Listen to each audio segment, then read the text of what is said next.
Ya, pemirsa, isu beras oplosan membuat sebagian warga waspada. Di Palembang, penjualan beras jalur mengaku mulai kedatangan pelanggan baru, tapi penjualan belum sepenuhnya terdampak.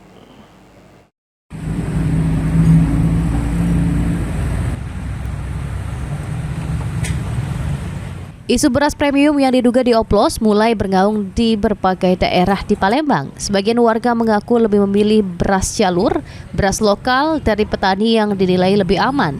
Salah seorang pedagang beras jalur di kawasan Talang Kelapa, Ujang, menyebutkan ada kenaikan pembeli dalam sepekan terakhir.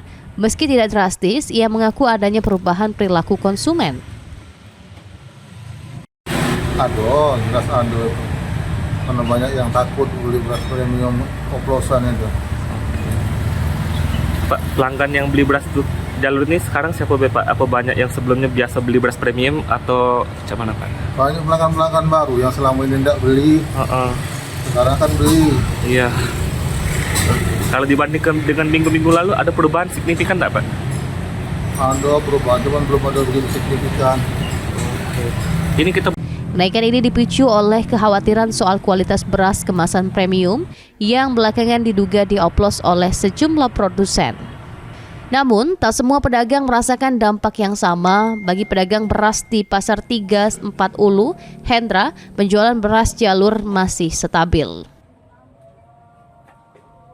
Stabil istilahnya ya inilah kan kata kerami tidak gitu.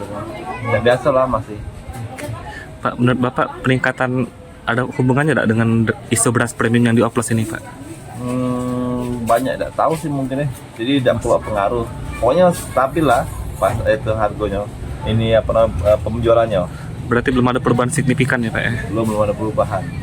Ya, atau mungkin karena ini kan mau timbul berat kola kali gitu ya. Hingga kini sejumlah pedagang masih memantau perkembangan. Sebagian berharap jika kesadaran masyarakat meningkat, pasar bebas jalur bisa menjadi pilihan utama.